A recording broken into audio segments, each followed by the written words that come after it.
Nakabili daw si June Pineda ng lupa sa Quezon City. Subalit ang titulo daw niya ay may annotation na nakasaad na pursuant to Section 7 of Republic Act 26, this certificate of title, the original of which having been administratively reconstituted, is without prejudice to any party.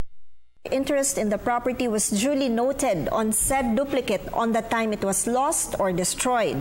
Sinabi daw sa kanya ng seller nito na kaya may annotation ng titulo niya ay dahil nga daw nasunog noon ang Office of the Register of Deeds ng Quezon City at ito nga daw ay nakasaad din sa titulo ng kanyang seller. Nais malaman ni June kung ano ang maaari niyang gawin upang makansela ang annotation sa kanyang titulo. June, maaari mong mapakansela ito sa pagpa-file ng petisyon sa korte sa Quezon City sa ilalim ng Section 9 RA 26. Sinasabi dito na matapos ang 2 taon mula nang ma-reconstitute ang mga nasunog na titulo at wala namang ibang nagkiklaim dito, maaaring ex parte o walang kalaban ka sa petisyon na ihahain mo sa korte upang makansela na ang annotation nito.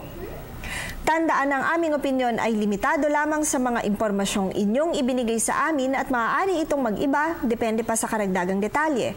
Malaya po kayong makakakonsulta sa inyong abogado. Patuloy po kayong mag-email sa newscenterptv4@gmail.com. Attorney JJ Jimeno Atienza ang inyong bisig ng batas.